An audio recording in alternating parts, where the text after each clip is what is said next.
Good afternoon. Thank you, Senator Cooney, for all that you've done throughout New York State and surrounding areas for our unhoused. It is greatly appreciated. Another round of applause.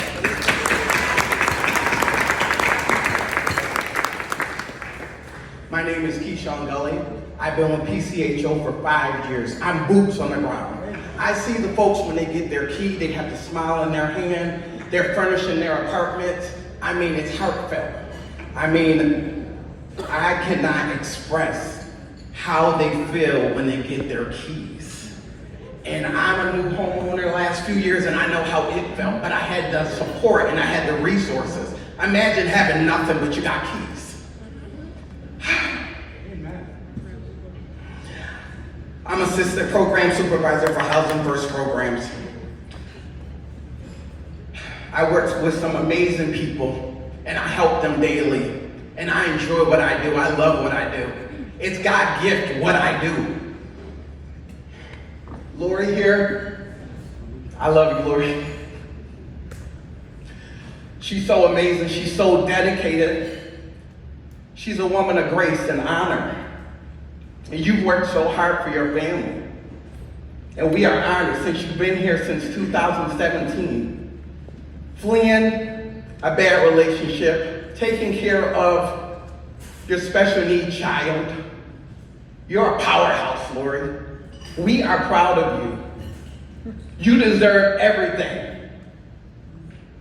Don't give up, keep in the fight. You are a prime example of what PCH do. We house people. We change lives. We give support. We're there for them. We're boots on the ground. We are there for them.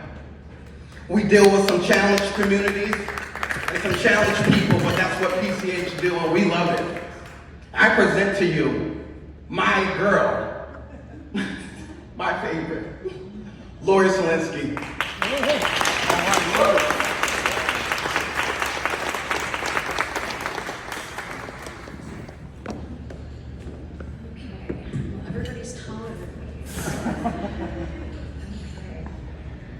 Well, good evening, everyone.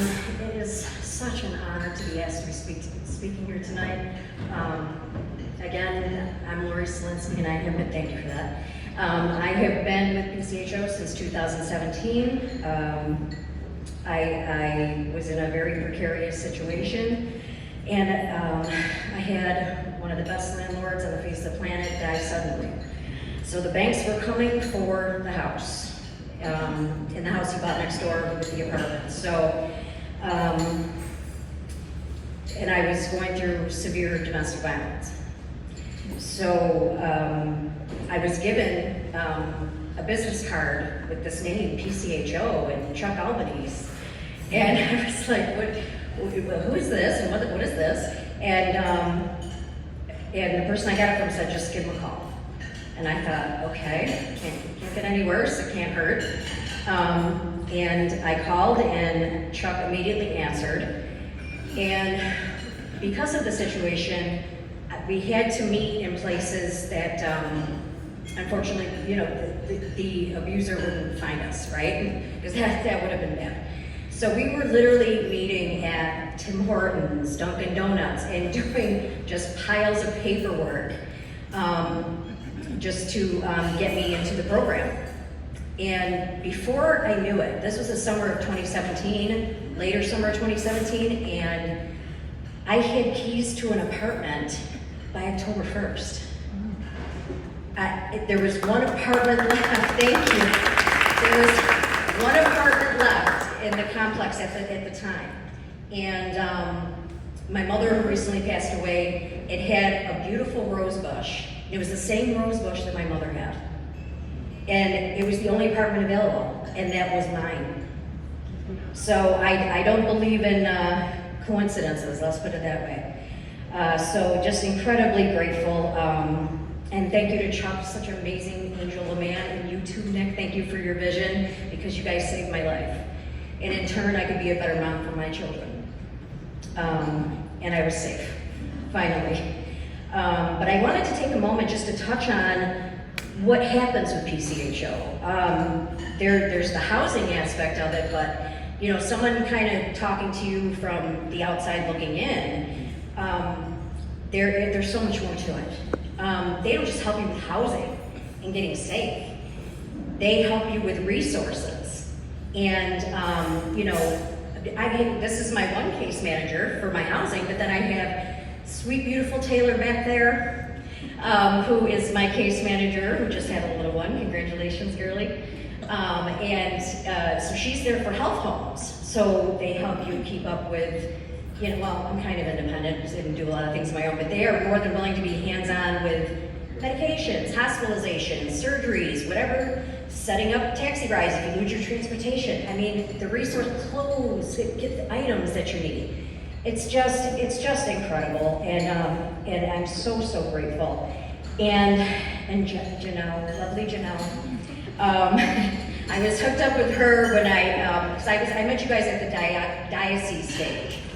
So, where a lot of people didn't have offices and things yet, you were kind of still like in the embryonic stages of this, but I'll tell you what, to me it might as well have been a palace. Janelle was my case manager, and she continues to be an ongoing support. And then we have Danny over here. She's added to my team. I call it my team, and just incredible people. And they intervene. There's an intervening portion of this that I want to discuss, because let's say you have providers that are kind of dragging a little bit, or for scripts or meds, or getting back to you or something. They will immediately reach out, mental health, physical health, whatever it is. So just incredible. And I'm not used to people, I wasn't used to people showing up, doing what they were saying they were going to do, until I came across PCHO, and I was well into my 30s. So these people show up, the words match the actions, and just selfless work. They provided safety, compassion, and the most precious commodity, time. They sit with you and talk with you, and give up their time to help you in all different sorts of ways. It can look like a lot of things. I was talking with Janelle the other day. She stopped over to help me get ready for tonight, and I had said to her a thought that was on my heart, and I said, imagine what our communities would look like if the most poverty-stricken, homeless, addicted, abused, disabled among us just had kindness and encouragement and consistency and stable people to be able to rely on. When that happens, because I know firsthand, something changes, something shifts, and hope emerges. And hope is a powerful thing, combined with help and also personal accountability, because we have to do stuff on our end, right? We can't just make them, everything fall on their shoulder. We have to do our part too. And this change that happens, it starts to reframe our thinking and our negative thought patterns. Obviously, a lot of situations, your suffering may not be your fault, but it is your responsibility to help, fix it. And I definitely believe in personal accountability for sure, and it's not easy work.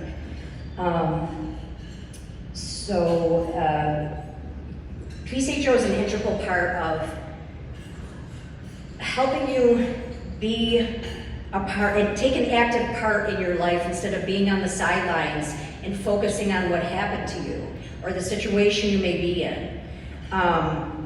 It just starts a whole, snowball effect of change. They provide a plan, and that recipe that Chuck talks about, it's literally a recipe for success, not failure. And I truly believe that God works through people, and He definitely works through you people. I actually have a verse that always has come to my mind since 2017 to sum up PCHO staff, and that's Proverbs 20:40, truly I say to you, as you did it to the least of these, my brothers, you did it to me. And I can't begin to know or show you my gratitude, but I want my thank you to look like paying it forward to the next person or next set of people. To let them know that there is a light at the end of the tunnel, to keep going, that you can and you will make it. To reflect and embody what this organization, Person-Centered Housing Options, is about and what they can do. So thank you again for your time. I appreciate it.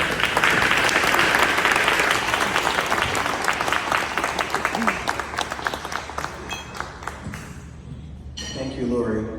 Once again, you deserve everything. Lori's story is one of many from thousands of people that walk through PCHO doors. We would like to thank the staff at PCHO, Shutter and Splints, and Arctic Group, who work tirelessly to document all the great stories. I present to you our video entitled, Like a Garden, We All Need Water to Grow.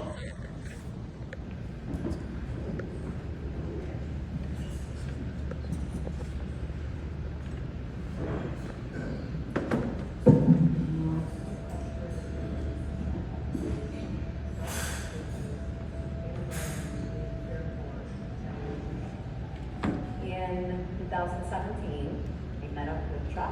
It's such a tiny office, they don't kind of have, what they need for actual office stuff, but clearly they had enough to get started and do things. I'm Lori, and I am 48 years old. I grew up in the town of Hilton. I graduated in Hilton. I became a mama very early.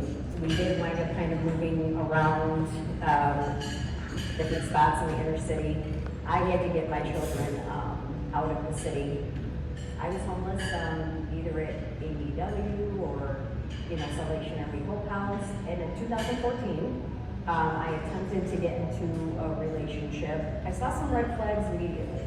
And I said, listen, this isn't important. This individual did not take no for an answer or that I'm leaving for an answer. It wasn't somebody who just talked and blew smoke and like when he said he was going to do something, he did it. Lots of being taken against my will and being set on fire, constantly accused of cheating, but I wasn't in a relationship anymore with this man. PCHO goes far beyond just housing. I couldn't believe this was real. Like this was an actual program that was for housing, and I met like 100% of the criteria, and I moved in, and this person wasn't aware of where I went, so I could start over.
take all this, all right?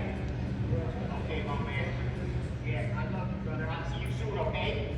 All right, you be safe.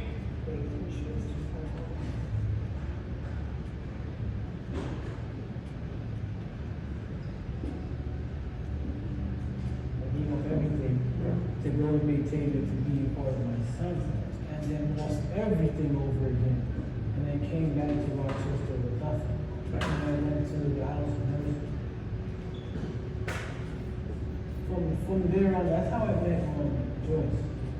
So my role at PCHO is housing stability coordinator for Rapid Housing Program. Joyce helped me find out the place. I've been working with David for almost 2 years. Moved from the house of mercy, I had to get back on my feet. And Joyce helped me stay focused on the path ahead. So David did need to learn how to budget and manage his money. He was spending it in different, areas or whatever, which would short him in other areas that he really needed to focus on, like rent. And he worked really hard to get his son back. I was only allowed to see my son every other week. When he came in, he would talk about his son.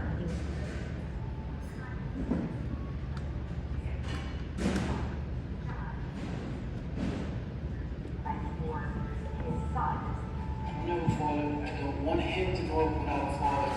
That was his motivation. That was, what kept him going. And he just really did everything. But yeah, she was with me every step of the way.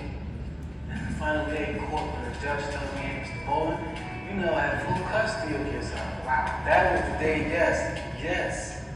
And he accomplished what he set out to do. So I've been living in this apartment 2 years. Alexander's been living here for 8 months. So in order to get Alexander back, I had to make some drastic improvement to my life. He got a job, and he stayed with his job, and he's been with his job and consistently working. Work for a woman, child. It's not just about housing them, it is about stabilizing them. Yeah, Joyce can hit me up every month. we'll do a check-in. So that they, don't continue in the circular pattern of being unhoused. And she'll ask me on my phone, what is up with my boy, and if I needed anything. And now, what is my next step from here? That is something I'm still contemplating. And I'm like, what am I gonna do next? But as long as you continue to move towards your end goal, you will be successful.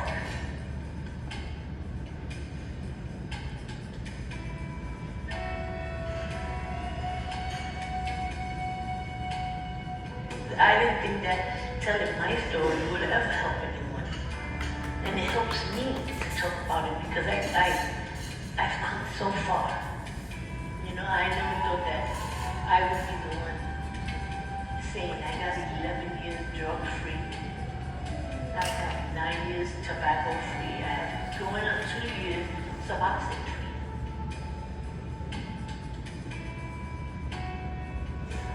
I believe PCHO has a lot of success stories, and we want to keep doing that. We want to hear more success stories.